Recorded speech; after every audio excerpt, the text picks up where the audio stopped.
Boleh cuba start.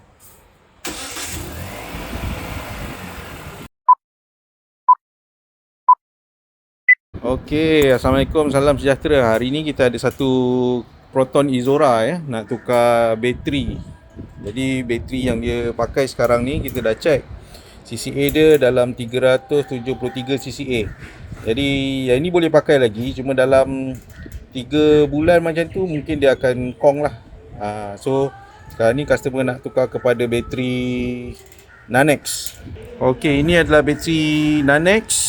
Jadi kita tengok bacaan CCA dia berapa ya. Okey.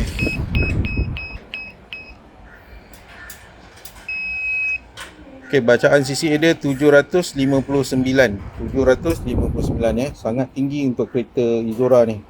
Jadi kita tengok selepas pemasangan tu macam mana. Alright. Okey, sekarang kita dah siap pasang. Jadi kita akan cuba untuk start dia lah 2-3 kali. Okey. Boleh cuba start. Okey, lagi sekali.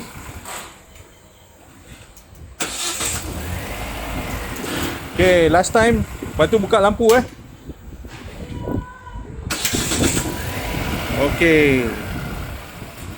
Oh, nampak lampu dia. Okey, jadi tak ada masalah bagi sesiapa yang berminat untuk mendapatkan bateri Nanex Energy ni, boleh hubungi kami hubungi kami di bio kami. Alright, terima kasih.